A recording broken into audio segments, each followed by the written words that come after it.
Jacqueline and Thomas, we have come together in this house of the Lord with great love and humble hearts. We rejoice with you. The church throughout the world rejoices on this very sacred occasion.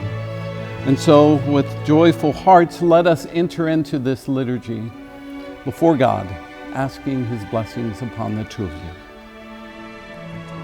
I, Thomas, take you, Jacqueline, to be my wife.